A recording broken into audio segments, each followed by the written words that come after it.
Hi guys, sana po ta? And sa itong video karon kay tanawang akong saging nga napalit pag Sabado. Unya gahapon na ako giluto Sunday. Ako na siyang giluto na lang kay nahinog na siyang sugod char o di ba?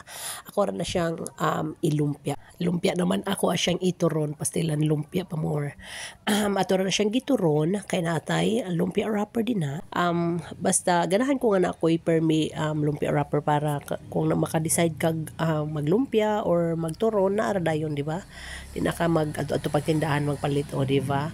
So kanang gagmay nga cut ang ako ang gipalit gagmay nga square and ang ingana ra na mo siya pagbuhat ako na siya gipaligid sa brown sugar wala tay langka so wala na langka nga sud pero okay lang yarn paligid na nimo sa brown sugar dayon imuhang i-close tubig ra akong gamitan na pang close ana niya and giluto dayon na nako siya gahapon udto na no buntag pa na nako giluto pastilan dayon pag human ako gluto kay nangadto miog kogon nagkatakanta kadiyot ako nang gidala ang sobrana kay ubay-ubay pa man ako wala na hurtog kaon o di ba lamian nga turon as in ganahan jud kay kong mga saging mga banana Q mga turon mga kamote Q mga ingon ana basta lamian jud kay kuana nila and ang katong usa ka sipi nga wala nato nahurot akong gihatag sa akong father tag 25 lang per kilo ni ang saging partira ka barato o di ba and natay lamian nga pang snacks look at that luto na yarn